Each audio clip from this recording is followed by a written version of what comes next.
Hello student, आज हम solve करेंगे चैप्टर नंबर 16 जिसका नाम है preparation for algebra. Preparation for algebra, ठीक है। अपना क्या लेसन का नाम है? Preparation for algebra. इसके अंदर का प्रॉब्लम सेट नंबर 54 देखते हैं। प्रॉब्लम सेट नंबर 54, ठीक है। इसमें अपने पहला क्वेश्चन पूछा गया है, using brackets right 3 pairs of number whose sum is 13. Use them to write the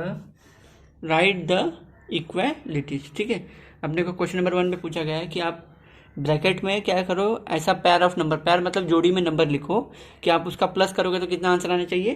13 answer आना चाहिए, ठीक है। और उसका सिमिलरिटीज आप बताओ बाद में। तो चलो सबसे पहले आप ब्रैकेट बना के लिख लो। अब 13 बनाने के लिए हम क्या कर सकते हैं? देखो, एक नंबर 7 लिख लेता हूँ, आगे 6, तो 7 + 6 कितना हो जाएगा? 7 + 6 13 हो गया। देखो, एक नंबर ये लिख लिया। आपको टोटल कितने पैर बनाने बोलेंगे? 3 जोड़ी बनाने बोलेंगे।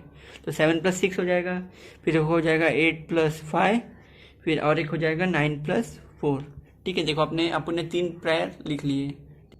ये देखो, टोटल हमने इसमें कितना, तीनों के तीनों पैर लिख लिए। उसमें क्या बोला गया था कि ऐसा नंबर लिखिए कि 2 नंबर को अगर ऐड करोगे तो आंसर 13 आना चाहिए। तो जैसे देखो, 7 + 6 कितना होता है? 13 होता है। 8 + 5 भी कितना होता है? 13 होता है। आप कुछ भी लिख सकते थे, आप चाहिए तो 12 + 1 भी लिख सकते थे। तो आपने क्या लिख दिया? तीनों पैर लिख दिया अच्छे से, बराबर ना। तो 3 नंबर ही लिखने बोलेगा, तो 3 लिखे। अब उसमें लास्ट में क्या बोलेगा? Use them to write the equalities. अब इक्वलिटीज मतलब क्या होगा कि जैसे सबका सम कितना हो जाएगा बताओ? सिंस देखो, पहला नंबर क्या है? 7 + 6 किसके बराबर है? 13 के बराबर है। 8 + 5 भी किसके बराबर है? 13 के बराबर है। और 9 + 4 भी किसके बराबर है? 13 के बराबर है। अगर मैं इसका इक्वलिटीज बताता हूँ, जैसे मैं बोलूँगा ये और ये सेम है, ये और ये सेम है, तो फिर ये और ये भी सेम हो जाएगा। मतलब इसका पैटर्न क्या बनेगा? इसे हम ए मानते हैं, इसे बी मानते हैं, इसे सी मानते हैं। इसको ए मान लो, इसे बी मान लो और इसे सी मान लो, समझो। तो मैं अगर आपको बोलता हूँ कि ए = बी और बी = सी, अगर मैं बोलता हूँ ए बी बराबर है और बी सी बराबर है, तो मैं उसके हिसाब से क्या बोल सकता हूँ? ए सी भी बराबर है। क्यों? क्योंकि बी और बी देखो कॉमन है, तो मैं क्या बोल सकता है? ए सी कॉमन हो गया।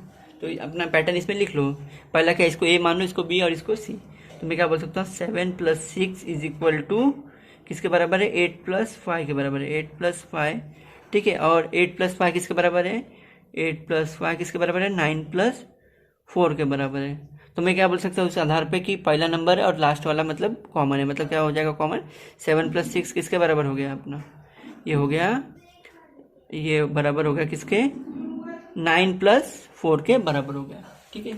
ये अपना क्वेश्चन नंबर 1 था कि अपने को 3 पैर बनाने के थे जिसका सम कितना आना चाहिए? 13 आना चाहिए। और उसके अंदर आप इक्वलिटीज बताओ। तो इक्वलिटीज बताने के लिए हमने सबसे पहले बताया सिंस 7 + 6 = 13, 8 + 5 = 13, 9 + 4 = 13। तो अपने एक जर्नल में एक बना लिया कि इसको ए मानते हो, इसको बी मानते हैं, इसको सी मानते हैं। तो मैं अगर आपको बोलूँगा ए = बी, बी = सी, तो उसके आधार पर मैं बोल सकता हूँ कि ए किसके बराबर हो जाएगा? सी के बराबर हो जाएगा। क्योंकि देखो, बी और बी कॉमन हो गया, तो फिर ए सी भी कॉमन हो गया। तो मैं बोल दिया वही कि ये इसके बराबर है, फिर ये सेकंड नंबर इसके बराबर है, और फिर फर्स्ट और लास्ट भी अपने आप बराबर हो जाएंगे। तो वही अपने को बोला। आई होप आपको क्वेश्चन नंबर 1 एकदम अच्छे से समझ में आ गया रहेगा। अब हम क्वेश्चन नंबर इसका 2 देखते हैं। ये प्रॉब्लम का, ये क्वेश्चन नंबर 2 देखते हैं। प्रॉब्लम सेट 54 का क्वेश्चन नंबर 2 देखते हैं। ये लास्ट क्वेश्चन है इस प्रॉब्लम सेट का। तो क्वेश्चन नंबर 2 हमें क्या पूछा गया है कि find 4 pairs of number 1 for each of addition, subtraction,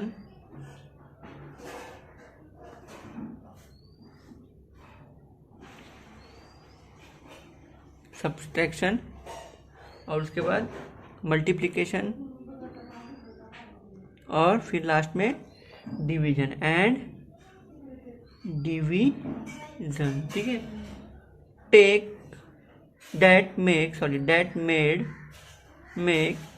the number 18, that made the number 18 and write the equalities for each of them, ठीक है।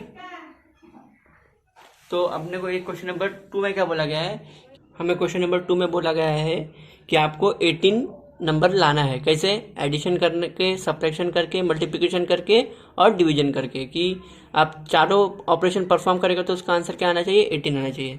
तो इसे हम कैसे कैसे लिख सकते हैं? 18 लाने के लिए क्या क्या कर सकते हैं? 18 कैसे कैसे लिख सकते हैं हम? सबसे पहले किस में लिखने का? एडिशन में लिखने का है। तो एडिशन में 18 कैसे लिख सकते हैं हम? 9 + 9, देखो 9 + 9 का आंसर क्या आ जाएगा? 18, बराबर। उसके बाद सब्ट्रैक्शन में कैसे लिख सकते हैं हम? सब्ट्रैक्शन में लिख सकते हैं हम 20 - 2, ठीक है ना। 20 - 2 भी देखो 18 होता है। और उसके बाद मल्टीप्लिकेशन में कैसे लिख सकते हैं हम? 9 × 2, देखो 9 2 से क्या होता है? 18 होता है ना, तो इसमें ऐसे लिखें। और डिवीजन में कैसे लिख सकते हैं? डिवीजन में कैसे लिख सकते हैं अपन? 36 डिवाइड बाई 2 करोगे तो कितना आ जाएगा अपना? देखो एक बार 36 डिवाइड बाई 2 करोगे, हम लिख सकते हैं 36 डिवाइड बाई 2, क्योंकि 36 डिवाइड बाई 2 क्या होता है? 18 होता है। तो देखो अपना चारों ऑपरेशन में आ गया ना अपना आंसर। तो ये लिखा गया था कि आप 4 पैर बनाइए, एडिशन करने पे भी 18 आंसर आए, सब्ट्रैक्शन करने पे भी 18 आंसर आए, और मल्टीप्लिकेशन करने पे भी 18 आंसर आए, और डिवीजन करने पे भी 18 आंसर आए, ठीक है। अपने तो ये लिख लिया। और ऊपर से क्या बोला करने के लिए अपने को? Right the equalities for each of them, और उससे अपने को इक्वलिटी भी प्रूफ करने बोला है। तो इक्वलिटी कैसे प्रूफ करोगे आप? जैसे समझ लो ये क्या है? 9 + 9, ये सब के आंसर क्या आएंगे अपने? ये सब के अगर आंसर निकालोगे, सिंस, ऐसे लिखो, सिंस 9 + 9 = 18, 20 - 2 = 18, 19 × 2 = 18, और 36 डिवाइड बाई 2 भी क्या होता है अपना? 18 होता है। देखो सबका आंसर एक ही आ रहा है, तो सबका आंसर एक ही आ रहा है, तो हम बोल सकते हैं क्या डायरेक्टली फिर? 9 + 9 = 20 - 2 = 19 × 2 = 36 डिवाइड बाई 2, ठीक है। देखो हमने क्या बताया पहले कि चारों अपना नंबर ढूंढ लिए हमने, कि प्लस करने पे ये 18 आ जाएगा, माइनस करने पे भी अपने को ये नंबर से माइनस करोगे तो ऐसा जरूरी नहीं कि यही नंबर है, आप चाहिए तो 17 + 1 लिख सकते हो, लेकिन हमने खाली जर्नल में लिख दिया है अपना, इसमें आप कोई भी लिख सकते हो। लेकिन डिवाइड में तो आपको यही लिखना पड़ेगा, ठीक है।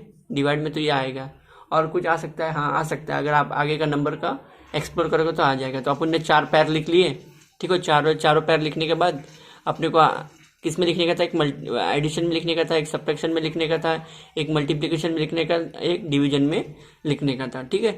फिर अपन ने बता दिया, और ऊपर से इन लोगों ने क्या बोला है कि आप तो ये लिखो और ऊपर से इक्वलिटीज भी बताओ। तो हमने लिखा कि सिंस 9 + 9 = 18, 20 - 2 = 18, 19 × 2 = 18, और 36 डिवाइड बाई 2 = 18। देयरफॉर सभी का देखो RHS 18 आ रहा है। अगर सभी का RHS एक ही आ रहा है तो LHS भी उसके, मतलब लेफ्ट हैंड साइड भी उसके सेम हो जाएंगे, मतलब ये सब वैल्यू किसके बराबर हो जाएगी? एक दूसरे के इक्वल हो जाएगी। ये वैल्यू किसकी हो गई? सब एक दूसरे के इक्वल हो गई, ठीक है। इसमें यही था कि अपने को इक्वेशन बनाने का था। आई होप आपको क्वेश्चन नंबर 2 एकदम अच्छे से समझ में आ गया रहेगा। इसमें जो भी अपने को दिया था हमने एकदम अच्छे से कर लिया, ठीक है। ये अपना क्वेश्चन नंबर 2, क्वेश्चन नंबर 1 ये था, और क्वेश्चन नंबर 2 ये था, ठीक है। ये प्रॉब्लम सेट 54 में ओनली टोटल 2 ही क्वेश्चन थे, जिसमें से अपने को पैर्स बनाने बोले गए थे और उसके इक्वलिटी शो करने बोले गए थे, ठीक है। तो जो हमने अच्छे से कर लिया। पहले वाले में क्या बोला गया था कि आप 13 का ये बनाइए, 13 जिसका आंसर आना चाहिए, पैर आना चाहिए, ठीक है। क्या करने पे? सम, एडिशन करने पे उसका आंसर 13 आना चाहिए। तो देखो 7 + 6, 8 + 5, 9 + 4, ये सबके आंसर 13 आ रहे हैं, और इसके अंदर आप इक्वलिटी शो कर दीजिए। तो हमें पता है कि A + B, ठीक है, sorry A = B, B = C, तो AC भी इक्वल हो जाएगा। तो हमने इसकी भी सिमिलरिटी शो कर ली। और ये सेकंड वाले में हमें बोला गया था कि आप 4 पैर बनाइए, एक एडिशन का, एक सब्ट्रैक्शन का, एक मल्टीप्लिकेशन का, एक डिवीजन का, जिसका आंसर 18 आना चाहिए। तो लो हमने बना दिया 9 + 9 18, 20 - 2 18, और 9 × 2 18, और 36 डिवाइड बाई 2 18, और इसमें अपने सिमिलरिटी शो कर दी। देखो सबका आंसर 18 आ रहा है, तो क्या बोल सकते हैं हम उसके आधार पे कि ये सब भी एक दूसरे को इक्वल हो गए। आई होप आपको क्वेश्चन नंबर ये 1 और 2 अच्छे से समझ में आ गया रहेगा, प्रॉब्लम सेट 54 का। ओके, आपकी कोई भी क्वेरी हो तो आप मुझे कमेंट सेक्शन में पूछ सकते हो। Thank you very much for listening. Okay, bye.